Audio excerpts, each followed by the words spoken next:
ඔයාලා හැම දෙනෙකුටම සුබ 2024 නව වසරක් වේවා කියලා ගොඩක් සතුටින් මම ප්‍රාර්ථනා කරනවා. ඉතින් මේක තමයි මේ අවුරුද්දේ පළවෙනි බ්ලොග් එක. මේ අපි පහුගිය අවුරුද්දේ ක්‍රිස්මස් දවස වෙනුවෙන් කොහොමද ලෑස්ති වුණේ පොඩි පාටි එකක් තිබුණා. ඒකේ විස්තර තමයි ඔයාලට ගේන්නේ. ඉතින් මම දැන් හදන්නේ අපේ පාටියකට ගෙනියන්න වියට්නමීස් rice paper rolls හදන්න. ඉතින් මේක හරිම ලේසි රෙසිපි එකක්. අවශ්‍ය කරන ද්‍රව්‍ය තමයි ඔය තියෙන්නේ carrots, එතකොට cucumber, cabbage, coriander leaves. ඒ වගේම මම ඉස්සෝ එකක් හැදුවා. ඒක pan fry කරලා වගේ ඒක අවශ්‍යයි. ඒ වගේම rice vermicelli noodles තියෙනවා නම් පාවිච්චි කරන්න පුළුවන්. ඉතින් මේකට ඉස්සෝ දාන්න කැමති නැත්නම් මොන හරි allergies තියෙනවා නම් ඔයාලට chicken එහෙම නැත්නම් beef වගේ දේවල් tofu vegetarian අයට පාවිච්චි කරන්න පුළුවන්. ඉතින් මේ ingredients ගොඩක් හීනියට දිගාතට මේ විදියට ඉස්සෙල්ලම කපා ගන්න ඕන. ඊට පස්සේ තමයි මේ rice paper roll එක හදන්නේ. ඉතින් හරිම පහසුවෙන් හදා ගන්න පුළුවන් ඉක්මනට මේ rice paper rolls. මං හිතන්නේ ලංකාවෙත් ගන්න ඇති. දැන් ඔය ඒ පොඩි ඩිෂ් එකේ තිබුණේ මම චූටියට මිරිස් කපලා ගත්තා. මොකද අපි ශ්‍රී ලංකන්ස්ලා සැරට කනවනේ. ඉතින් මේ විදිය තමයි rice paper එක. අපිට lukewarm water ඕන. ඒ කියන්නේ මද රස්නේ සහිත උණු වතුර. ඒකට මේ rice paper roll paper එක දාලා තප්පර 10ක් වගේ කාලයක් ඇතුලේ අපිට මේක එකෙන් ඉවතට ගන්න ඕන. ඒ අරගෙන තවත් පිඟානකට මේක තියලා අපිට අවශ්‍ය කරන අමුද්‍රව්‍ය එකතු කරගෙන මේක රෝල් එකක් විදියට අර pancakes roll කරන්නේ අන්නේ විදියට රෝල් එක හදාගන්න තියෙන්නේ. ඉතින් සමහර අය මේකට mint leaves දානවා.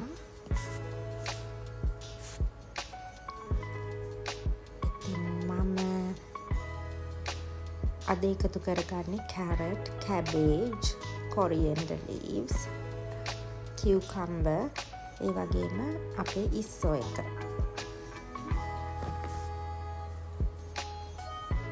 ඉතින් මේ විදියට ඒ round හැඩයට තියෙන paper roll එකේ කෙළවරකට අපිට අවශ්‍ය ගානට අපිට කැමති විදියට මේ ingredients දාගන්න ඕන.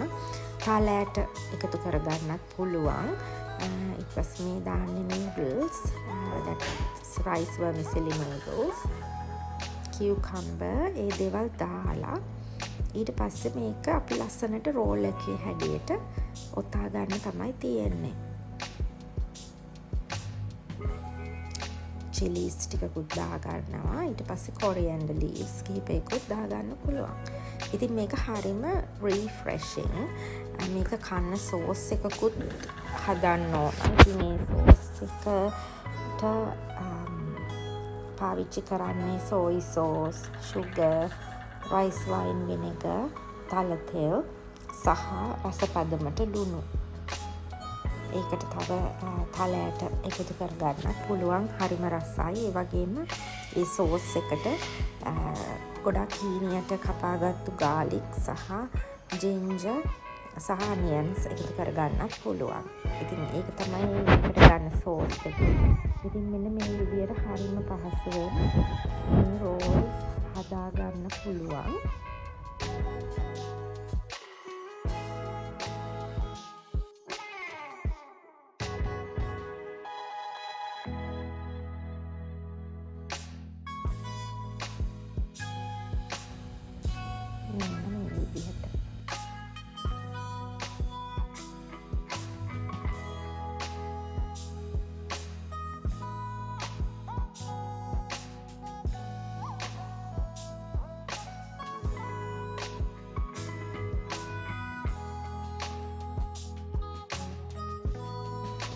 අපි අද හවස රැට ඇත්තටම හවස 6ට විතර තමයි මේ පාටි එක පටන් ගන්න. ඉතින් මේක දවල් වගේ තමයි මම හැදුවේ. හදලා ෆ්‍රිජ් එකේ දාලා තිබුණා යනකොට අරගෙන යන්න.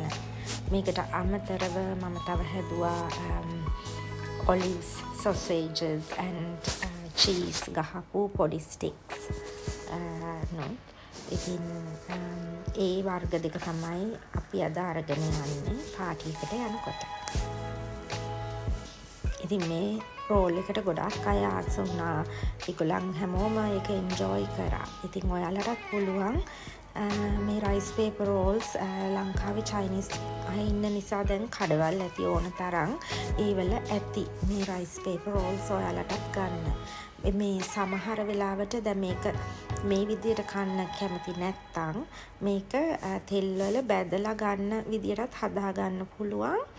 ඇතුලේ ෆිලිං එක වෙනස් කරලා. ඉතින් මොන හරි කරි ෆිලිං අලවලින් හදපු ෆිලිං එකක් හරි අපේ ශ්‍රී ලංකන් රසට ආස ෆිලිං එකක් දාලා රෝල් එක මේ විදියටම ඔතලා ගැඹුරු තෙලේ බැදගෙන ස්ප්‍රින්ග් රෝල්ස් එක විදියට මේක ආහාරයට ගන්නත් පුළුවන්.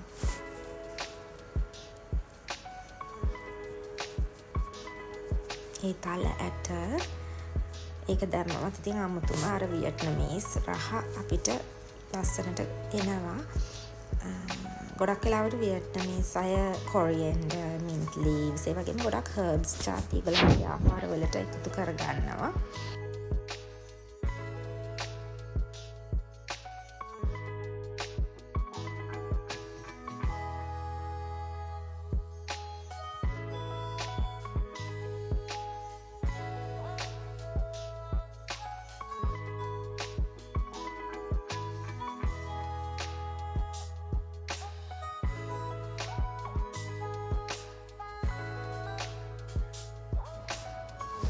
දැන් මෙන්න මේ විදිහට තමයි අපේ rice paper rolls තියෙන්නේ.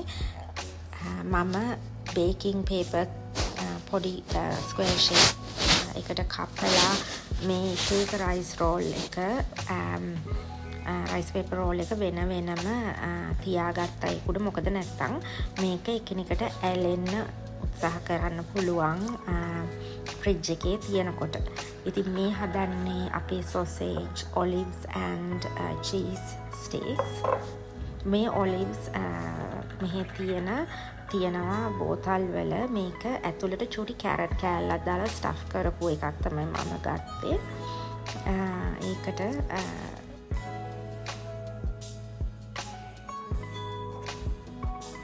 sausage එකක් තියෙනවා 40 frankfurts.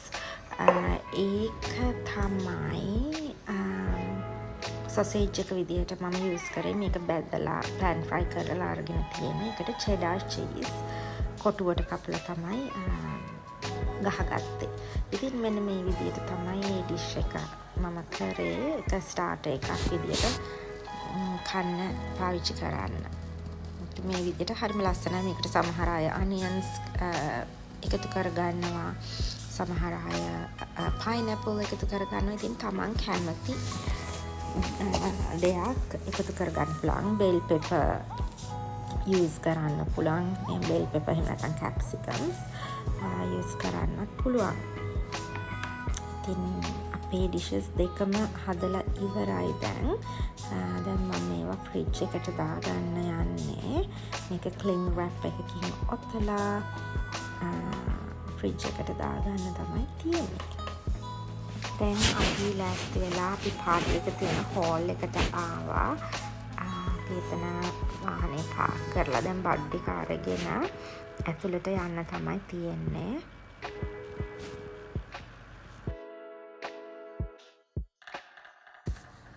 හැමෝම එක එක pastries, එතකොට rolls, ඒ වගේ එක එක starters හදාගෙන ඇවිත් තිබුණා පාටි එකට එන අයට කන්න. ඉතින් දැන් මේ හෝල් එකේ චූටි arrangements කරනවා කට්ටිය. ඉතින් මම එතනට ගිය වෙලාවෙ ඉඳලා එක ඒවා කන එක තමයි කරේ. මොකද මම හරිම ආසයි එක ඔය starters ඒවා කන්න. දැන් කොහේ හරි ගියාම දින එකකට මම වැඩිපුරම ආස ඩෙසර්ට්ස් කන්න. ඉතින් ඒ ඩෙසර්ට්ස් මොනවද තියෙන්නේ කියලා බලලා ඒක කන එක තමයි මම ආසම වැඩි. ඉතින් එතකොට මෙතන අපේ ඩ්‍රින්ක්ස් ස්ටේෂන් එක. ඉතින් මේ චූටි පොඩ්ඩ ටික ඩ්‍රින්ක්ස් ගන්න පොලිමට වෙලා ඉන්නවා. ඔය අපේ පොඩි එක්කෙනා තමයි ඉන්නේ රෙඩ් ඩ්‍රෙස් එකක් ඇඳගෙන උස්සට උස්සේ. එතකොට මෙතන තමයි අපේ ඩිනර් එක අරේන්ජ් කරන ටේබල් එක. හැමෝම ඩ්‍රෙස් අප් කරලා තිබුණේ ක්‍රිස්මස් කලර්ස්, ක්‍රිස්මස් තීම් එකකට. මම සාමාන්‍යයෙන් තද රතු පාට ඇඳුම් මෙහෙම ලොකුවට අඳින්නේ නැහැ. ඉතින් ඒක නිසා මම වෙන කලර් එකක් තමයි ඇඳගෙන ගියේ. ඉතින් මගේ ඇඳුමත් මං හිතන්නේ ওই ක්‍රිස්මස් එකට කොළ පාටත් අඳිනවනේ. ඉතින් ඒකට එච්චර මොලොකු අවුලක් නැහැ නේද? හැමෝම රෙඩ් වගේ කලර්ස් තමයි ඩ්‍රෙස් කරගෙන ඇවිත් තිබුණේ, රෙඩ් ඇන්ඩ් ග්‍රීන්. ඉතින් මේ කට්ටිය එක ගේම්ස් කරා, සින්දු කිව්වා. ඉතින් හරිම ජොලි, ගොඩක් ෆන් ඉවෙන්ට් එකක් තමයි මේක. ඉතින් අපි මේක හැම අවුරුද්දෙම තියෙනවා. ඉතින් මෙදා පොටේ මට යන්න පුළුවන් වුණා, මොකද මම වැඩ කරේ නැහැ එදා. ඉතින් මේ ගේම් එක ඔයාලා දන්නවා ඇති. ඉතින් ලංකාවේ අය කරන ඔය ගේම්ස් තමයි. ඉතින් ඔය වගේ දේවල් කර තමයි අපේ දවස, අපි එදා ඒ හවස් වරුව අපි ගත කරේ. ඉතින් හරිම සතුටින් කාලේ ගත කරපු දවසක් මේක. ඉතින් මම හිතනවා ඔයාලත් ලංකාවේ ගොඩක් සතුටින් තමන්ගේ ක්‍රිස්මස් හොලිඩේස් ගත කරන්න ඇති කියලා.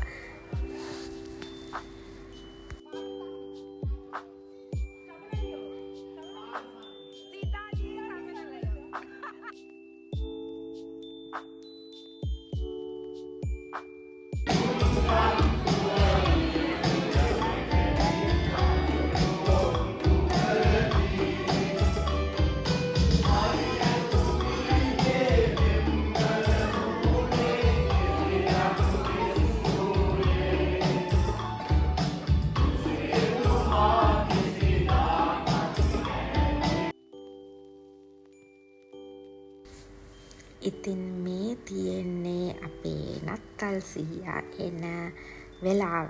ඉතින් අපි මෙහෙමයි මේක ඕගනයිස් කරේ. මේක කරලා තිබුණේ දැන් එක ෆැමිලිස් වලින් රැන්ඩම්ලි ගිෆ්ට්ස් අරගන්න ඕන වෙන අනිත් ෆැමිලිස් වල අයට දෙන්න. ඒ වගේම තමන්ට චූටි ළමයි ඉන්නවා නම් ඒගොල්ලන්ගේ ගිෆ්ට්ස් අපි අරගෙන ගියා.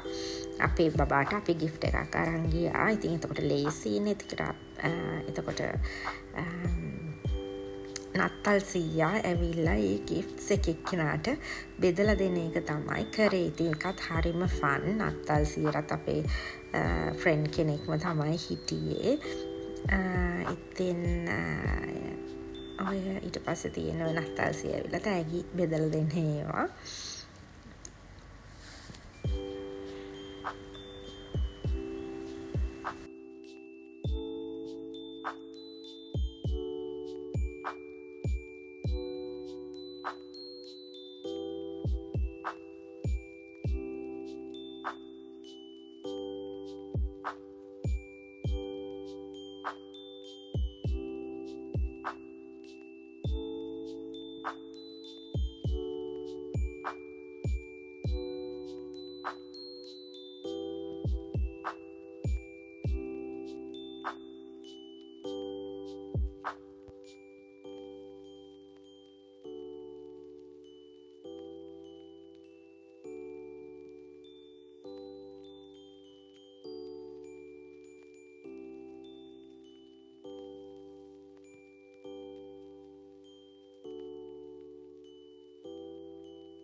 ඊට පස්සේ මට අමතක වුණා අපි තමයි ක්‍රිස්මස් කේක් හැදුවේ.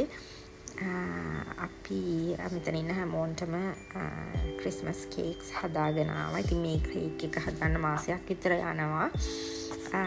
ඉතින් මේක හැදුවේ මගේ හස්බන්ඩ් තමයි. ඇත්තම කියනවා නම් මම දන්නේ ක්‍රිස්මස් කේක් හදන්න. ඉතින් ඒ කේක් හරිම රසයි. ඉතින් අපි ඒකත් ලස්සනට ඇරේන්ජ් කරගෙන අරගෙන ආවා මෙතෙන්ට. ඉතින් මම හිතනවා ඔයාලා වීඩියෝ එක එන්ජොයි කරන්න ඇති කියලා. සමහරලාට හිතෙනවා ඇති අයියෝ පිස්සුනේ මේගොල්ලන්ට කියලා. ඒ වුණාට ඉතින් අපි හැමතිස්සෙම ගොඩක් වෙලා මහන්සි වෙලා වැඩ කරනවා මුළු අවුරුද්ද පුරාවටම. ඉතින් මේ වගේ අවස්ථාවක තමයි කට්ටිය එකතු වෙලා සතුටු වෙන්නේ. ඉතින් මම හිතනවා ඔයාලගේ 2024 අවුරුද්ද ගොඩක් සාර්ථක සතුටින් පිරිච්ච බලාපොරොත්තු ඉටුවන අවුරුද්දක් වෙන්න කියලා ප්‍රාර්ථනා කරනවා.